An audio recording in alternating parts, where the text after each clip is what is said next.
Fala galera, beleza? Nessa videoaula nós vamos tratar o assunto de dupla circulação, ou seja, é uma das videoaulas mais difíceis de você compreender o sistema cardiovascular humano, porque aqui a gente vai entender como tudo funciona. Então, se você estiver assistindo ou pulou direto, foi jogado aí pelo YouTube direto nessa videoaula, eu recomendo você voltar nas videoaulas anteriores e assistir antes de entrar nessa, porque essa aqui vai entrar um pouco do esquema do sangue e muita gente acaba se perdendo, porque é muito decoreba. Sangue entra por aqui, sai por aqui. Então, se você está direto nessa videoaula, eu recomendo você voltar um pouquinho, a não ser que você já tenha estudado, já tenha uma capacidade aí em mente de entender esse conteúdo, então segue o baile, beleza? Bom, circulação, dupla circulação no corpo humano. Quando nós falamos do corpo humano, nós falamos o corpo humano só funciona por conta do sangue, ok? E esse sangue ele tem lá o oxigênio, ele tem o leucócito, ou seja, a célula responsável pela defesa do corpo humano, ele tem nutriente, ele tem sais minerais, ele leva vitaminas, porque seu corpo não produz vitaminas, então ele carrega uma porção de nutrientes e células que são responsáveis pelo seu funcionamento. E como aí você deve se perguntar, mas como que esse sangue circula, né? Porque se eu tiver de cabeça para baixo, o sangue continua circulando. Se eu tiver em pé, o sangue continua circulando. Como? Por quê? Tem algum mecanismo? A resposta é sim, existe um mecanismo e esse mecanismo é chamado de coração. O coração ele tem 4 câmeras cardíacas e ele realiza contrações, certo? Constantes. Essas contrações, pra você ter uma ideia, ela demora 0,8 segundos. Então, a cada 0,8 segundos, você realiza uma contração tão forte, certo? Tanto é que dizem, né? Porque não é possível saber que na questão da parada cardíaca é a dor mais forte do mundo, tá? Não existe dor mais forte que a parada cardíaca, de acordo com alguns pesquisadores e cientistas. Por quê? Porque a contração do músculo, no caso, o miocárdio, do coração é tão alta, tão forte, que você consegue manter esse sangue circulando mesmo de cabeça para baixo. Tá, agora como isso ocorre? Tudo começa aqui, O sangue que tá lá circulando no seu corpo em azul, tá? O corpo aqui, então segue a setinha, eu vou falar primeiro do azul, depois eu vou explicar por que está em azul, depois eu vou explicar por que está em vermelho. Então, se você está lá no seu corpo humano, o sanguão tá lá, dá uma circulada no pé, subiu ali, né, na bacia, tá tranquilo. Quando chegou na veia cava, esse sangue ele não contém oxigênio. Por que ele não contém oxigênio? Porque quando ele passou pelo seu corpo, as células de tecidos, por exemplo, células de tecido do seu músculo da perna, precisam do oxigênio do sangue para trabalhar. Então o sangue ele leva esse oxigênio para o corpo e esse sangue volta sem oxigênio. Então ele volta apenas com um gás carbônico. Então, quando o sangue entra na veia cava, certo? Ela pode ser superior ou inferior. Só lembrando que a veia cava superior é uma veia que vem exatamente daqui, se você consegue ver, uma veia que vem exatamente daqui e traz o sangue que circulou na sua cabeça, a superior. E a veia cava inferior é a que traz o sangue que veio da parte inferior do seu corpo, a parte de baixo, a partir da cintura para baixo. Então, tudo isso se junta aqui no átrio direito.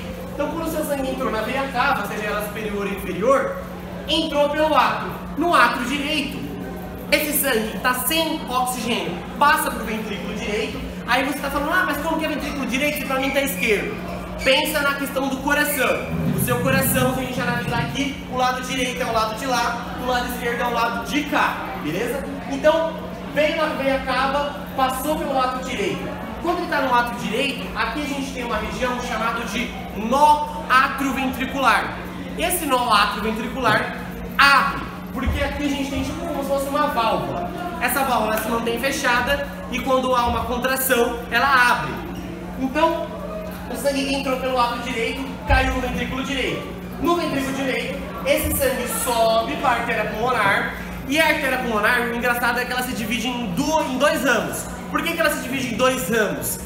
Lembrando que a artéria pulmonar, até aqui nós estamos trabalhando sem oxigênio, ok? Então, a artéria pulmonar se divide em 2 devido aos 2 pulmões que você tem, o pulmão direito e o pulmão esquerdo, ok? Esse sangue quando passa pelo pulmão direito e pelo pulmão esquerdo, que estava sem oxigênio, estava levando só o gás carbônico, é realizado no pulmão uma troca gasosa. Uma troca gasosa que é realizada por quem mesmo?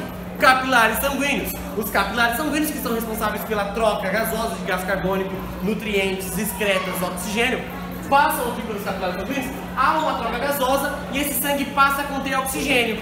Quando esse sangue passa a conter oxigênio, ele se junta, certo? Tá vendo aqui, ó? Se juntam, cai na veia pulmonar. A veia pulmonar leva esse sangue agora que contém o oxigênio pro átrio esquerdo, certo?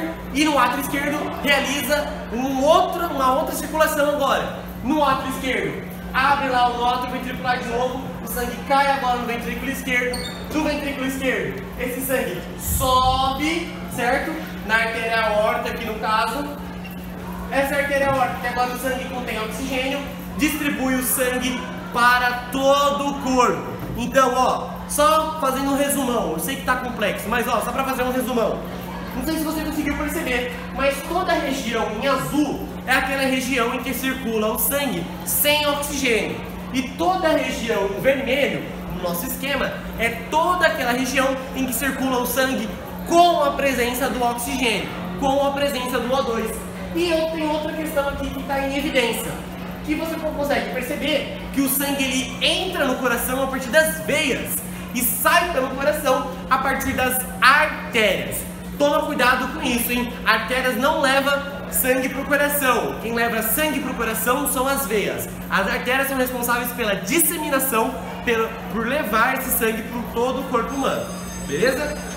Bom, aqui então, só para você entender, a gente tem a aorta, certo? A artéria aorta. Aqui você tem o átrio direito, o ventrículo direito, as veias pulmonares, certo? Átrio esquerdo, ventrículo esquerdo, você tem a veia cava inferior, você tem aqui a veia cava superior. Pode perceber que elas se juntam aqui no átrio direito, tá vendo? É o que eu estava explicando. Então, tanto faz que seja a veia cava superior ou inferior, elas vão se juntar no átrio direito, certo? E todo esse esquema ocorre dessa maneira.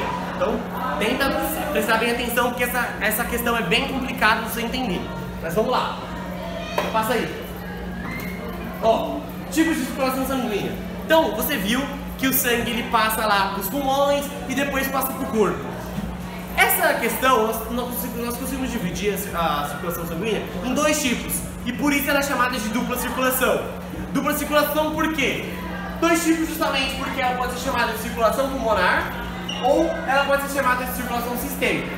A circulação pulmonar, ou também conhecida como pequena circulação, ela começa lá no ventrículo direito. Então, Lorena, volta aí pra mim. Quando estava lá no ventrículo direito, certo? Passa aí. Quando estava no ventrículo direito, foi para os pulmões, volta. Foi para os pulmões. Então, ventrículo direito, foi para os pulmões. Quando esse sangue chega no átrio esquerdo de novo, nós temos a pequena circulação, ou circulação pulmonar. Então, pequena circulação, ventrículo direito, pulmões, ventrículo esquerdo. Então, na pequena circulação, começa no direito, termina no esquerdo, ok? Ventrículo não, átrio direito, átrio esquerdo. Desculpa, tô falando ventrículo, mas é átrio direito, átrio esquerdo, ok? Volta lá, é muito lerdo. Circulação sistêmica é também conhecida como grande circulação, ou circulação periférica. Por que circulação periférica? Porque ela faz a periferização do seu corpo. Ela circula todo o seu corpo. Quem distribui esse sangue para o corpo? A artéria aorta. Então, a grande circulação começa no ventrículo esquerdo, vai para os tecidos, volta para o átrio direito. Volta lá, Lorena. Então, ventrículo esquerdo, ventrículo direito, tecidos, no caso do corpo, átrio direito. Lembra lá? Ventrículo esquerdo, tecidos, átrio direito. Pequena circulação, circulação pulmonar. Átrio direito, pulmões, ventrículo esquerdo, átrio esquerdo. Beleza? Então, se ficou alguma dúvida, já vai comentando aí. Beleza? Passa aí. Passou? Sangue arterial e sangue venoso. Muita gente consegue confundir sangue arterial e sangue venoso. Esse termo não está errado, porém, existem importantes distinções. Como assim? Quando a gente fala que o sangue arterial é o sangue que possui oxigênio, nós temos que ter muita consciência do que estamos falando. E quando nós falamos que o sangue venoso, ou seja, aquele sangue que circula nas veias, não contém oxigênio, ou seja, é pobre em oxigênio, temos que ter muita convicção do que estamos dizendo. Por quê? Porque, por exemplo, na artéria pulmonar não leva oxigênio. E nem por isso o sangue que circula na artéria, ou seja, o sangue arterial, é rico em oxigênio. Então, entendeu? Na artéria pulmonar não há oxigênio. Assim como ocorre no contrário. As veias pulmonares há presença de oxigênio. E se a gente fosse dizer que sangue venoso ou aquele sangue que circula nas veias é o sangue que não tem oxigênio, estaria tecnicamente altamente errado. Por quê? Volta lá naquele desenho, no desenho. Mais um. Aqui, ó, artéria pulmonar e veia pulmonar. Aqui, ó, na artéria pulmonar o sangue está sem oxigênio. Assim como na veia pulmonar, o sangue está com a presença de oxigênio. Por que o sangue está com a presença de oxigênio na artéria pulmonar? Porque ele já passou pelo pulmão. No pulmão houve a troca gasosa. Aqui no pulmão trocou, liberou oxigênio. Por isso que na veia pulmonar nós temos a presença do oxigênio. Já na artéria pulmonar não temos a presença do oxigênio. Por quê? Porque esse sangue que está percorrendo a artéria, o sangue arterial, não passou pela troca gasosa pelo pulmão. Beleza? Passa lá. Aí. Agora, volta. Aí. Vamos entender o funcionamento do coração. Bom, você deve estar se perguntando como que esse sangue circula. Porque, o sangue vai escorrer, não é isso? Então, se eu ficar de ponta cabeça, o sangue vai todo para a cabeça. Bom, se você ficar 3 dias lá de cabeça para baixo, é lógico, sua cabeça vai inchar, você vai morrer. Mas, o que acontece? Funcionamento do coração. O bombeamento do seu sangue funciona por contrações das câmeras cardíacas. Então, o sangue que circula todo o seu corpo, ele só circula com uma alta pressão, com tanta intensidade, com força, porque há uma alta contração, tanto do átrio direito e do átrio esquerdo, quanto dos dois ventrículos, ventrículo direito e ventrículo esquerdo. Por quê? Quando nós falamos de contrações rítmicas, ou contrações que ocorrem nas câmeras cardíacas, nós temos 2 tipos de contrações a serem ditas. São elas, primeiro, diástole, então anota no seu caderno. Contrações rítmicas, primeiro tipo de contração, diástole. Segundo tipo de contração, sístole. Na diástole, nós dizemos que a câmara cardíaca, quando a gente diz câmara cardíaca em biologia, é o átrio ou o ventrículo, é quando a câmara cardíaca, na diástole, está em relaxamento. Ou seja, ao invés de ela estar contraída, ela está relaxada. Esse estar relaxado é a questão de ela estar em diástole, beleza? E sístole é quando nós falamos que a câmara cardíaca, seja ventrículo, seja átrio, está em contração. Ou seja, ao invés de estar relaxado, ou seja, ao invés de estar em diástole, está em sístole, em contração constante. Bom, quando nós falamos em diástole, nós estamos falando da entrada de sangue. Já vou explicar. E quando nós falamos em sístole, nós falamos da saída de sangue. Agora você me pergunta, por que diástole está relacionada com a entrada de sangue? Porque pensa comigo, se você tem lá um pedacinho da veia, se essa veia está contraída, o sangue que vem consegue passar pela veia?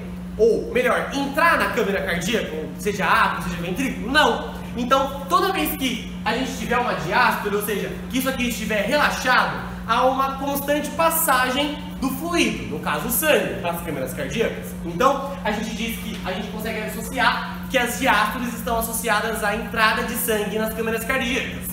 E a sístole está associada à saída de sangue, porque quando há contração, não sei se você já esteve na piscina da sua casa, na piscina de um sítio, de um clube, e você fez assim na água da piscina e ela subiu, ou aquela brincadeirinha de ficar fazendo assim e ficar subindo água. É o mesmo que ocorre aqui, é o mesmo processo que ocorre com o sangue, porque quando você pressiona o sangue, esse sangue faz uma tal força que consegue subir pelos tubos, as artérias e as veias capilares sanguíneos e percorrer todo o seu corpo, beleza? Bom, o ciclo cardíaco, como eu disse no início do vídeo, ele demora mais ou menos 0,8, 0,88, tá? Então, se você fizer uma conta em matemática, usar matemática na biologia, você faz aí 75 batimentos por minuto. Isso se você estiver calmo, com pressão controlada, sem diabetes. Uma pessoa normal, um indivíduo adulto normal, tem mais ou menos 75 batimentos por minuto, beleza? Então, aqui você tem a questão. Ó, o ciclo cardíaco começa lá. A gente tem uma diástole do ventrículo e início da sístole atrial. Então, ó, o sangue entrou aqui ó, entende comigo? O sangue está no átrio, certo? O sangue está no átrio, esse aqui tem que estar em diástole, porque se ele está cheio de sangue, ele tem que estar em diástole. Só que para passar para cá, ele precisa fazer uma força. Essa força, ou seja, ele precisa realizar uma contração. Quando ele realiza essa contração, o átrio ele passa a entrar em sístole e o ventrículo passa a entrar em diástole, porque o ventrículo vai receber esse sangue. E esse ciclo ele vai ocorrendo em todo o coração, até passar de átrio direito, átrio esquerdo, ventrículo esquerdo. Só que basta você perceber que quando um átrio está em sístole, o ventrículo desse mesmo lado está em diástole. Se o ventrículo direito está em diástole, se o átrio direito está em diástole, o ventrículo direito está em sístole. Então é vice-versa, porque é só você perceber um processo de bombeamento. Então, ó, se esse está contraído, esse está relaxado. Se esse está contraído, esse está relaxado. Então é um processo inverso aqui, beleza? Passa aí. Frequência e a frequência cardíaca. A frequência no coração. O que acontece?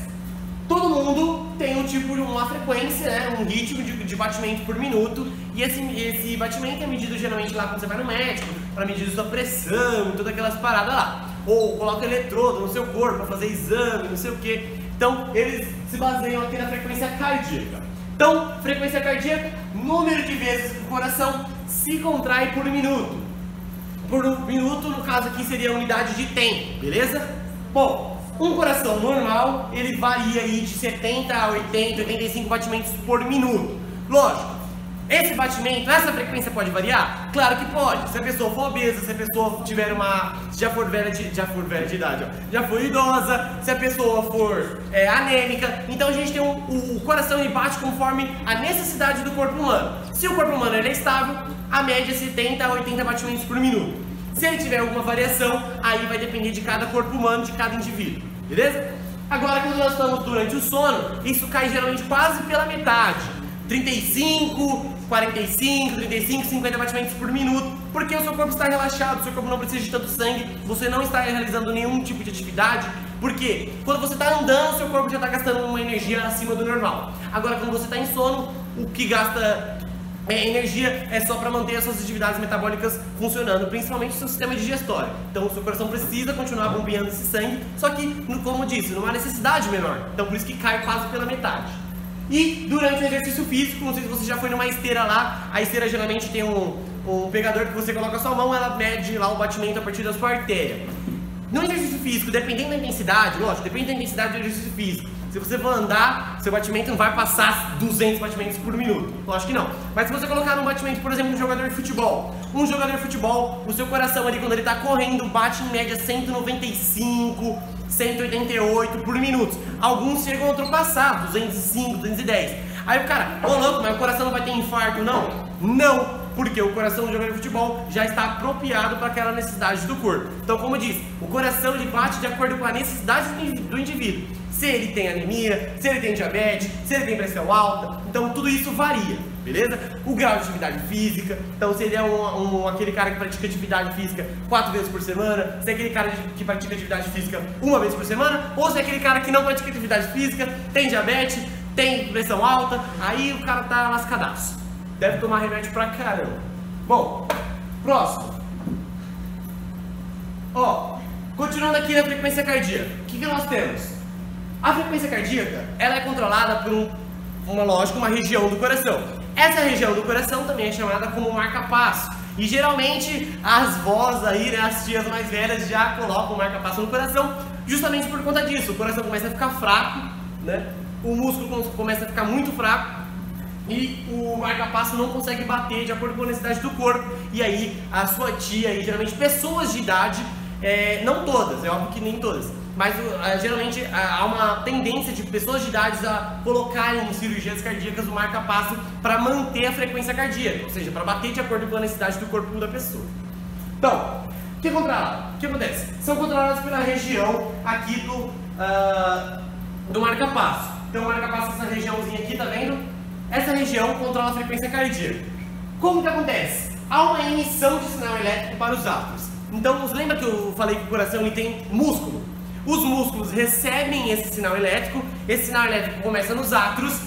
Esses átrios passam esse sinal elétrico para o nó atroventricular, que é aquele nó que é responsável por abrir a passagem do sangue do átrio dos ventrículos, por isso, átrio ventricular, que está entre o átrio e entre o ventrículo. Então, aqui você tem um átrio direito, o ventrículo esquerdo, o ventrículo direito. Essa regiãozinha aqui, ó, é chamada de nó átrio ventricular. Essa região recebe um estímulo, esse estímulo faz a passagem do sangue. Então, ali você consegue controlar a frequência cardíaca também. E depois é distribuído o sinal elétrico do marca-passo. Então, tudo isso aqui acontece, beleza? Bom, e por último nós temos aqui a questão da pressão arterial. Passa aí, já vou explicar aquele slide, tá? A pressão arterial. Nós temos tipos de pressão.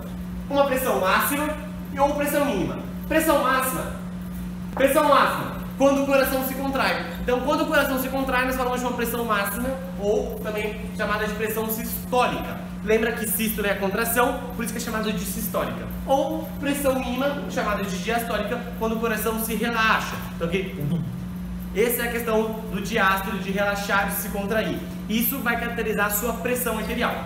Uma pessoa que apresenta uma pressão arterial, uma pessoa adulta, tá? Sempre se fazendo uma pessoa adulta, uma pessoa que possui uma pressão arterial é boa ou normal, geralmente está entre 120 miligramas de mercúrio por 80 miligramas de mercúrio. Se você vai transferir para centímetros, dá 12 centímetros de mercúrio e 8 centímetros também de mercúrio. Então a gente fala 12 por 8, uma pressão normal. Lógico, tem corpo humano que uma pressão normal é 14 por 9, depende da pessoa, mas é difícil. Geralmente é 13 por 9, 13 por 8, 12 por 8, é com pequena variação. É difícil uma pessoa ter uma pressão normal tão diferente uma da outra, porque a gente tem uma coluna muito diferente, há uma diferença de pressão muito alta. Por isso que a gente fala que a pressão é alta ou a pressão é baixa, beleza?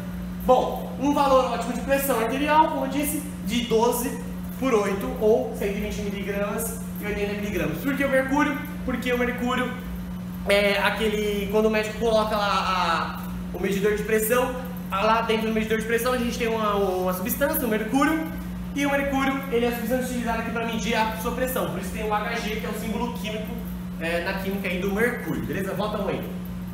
Bom, movimento do sangue nos vasos. Então, só repetindo, aqui é só para concluir tudo. Esse slide era para estar depois da pressão arterial, ele foi parar aí, acho que modificou alguma coisa. Mas o que acontece? O sangue entra pelo lado direito, certo? Passa pelo ventrículo esquerdo. Lembra, tá vendo esse espaço, abertura aqui? A gente chama de nó átrio ventricular. Isso aqui se mantém fechado quando está recebendo sangue. Encheu, recebe um estímulo elétrico, o nó átrio ventricular se abre, o sangue passa para cá. Agora, como que o sangue passa para cá? Ah, gravidade, caiu o sangue. Não caiu o sangue. Isso aqui contraiu, ou seja, ocorreu uma sístole, aqui dilatou, diástole, recebeu o sangue, inchou, aqui fechou, subiu, passou pelo pulmão, entrou pelo átrio esquerdo. Aqui ó, pulmão entrou pelo átrio esquerdo. Isso aqui, para entrar o sangue aqui, precisa estar o quê? Relaxado, precisa estar em diástole. Então, tá aberto, enche de sangue, isso aqui, quando encher de sangue, recebe um sinal elétrico, nó átrio ventricular também, recebe o sinal elétrico, esse sinal elétrico libera, aqui se contrai, ou seja, se contrai, sístole, contraiu, passou o sangue para cá, para passar o sangue para cá, isso aqui precisa estar em diástole, ok? Fechou aqui, sobe o sangue e é distribuído pelo corpo, e esse circuito se repete aí, chamado de dupla circulação, beleza? Ficou alguma dúvida? Comenta aí no vídeo. Eu sei que essa videoaula aqui é bem extensa, bem complexa, tem que entender muita coisa, mas só deixar alguma dúvida aí que eu respondo, beleza? É nóis!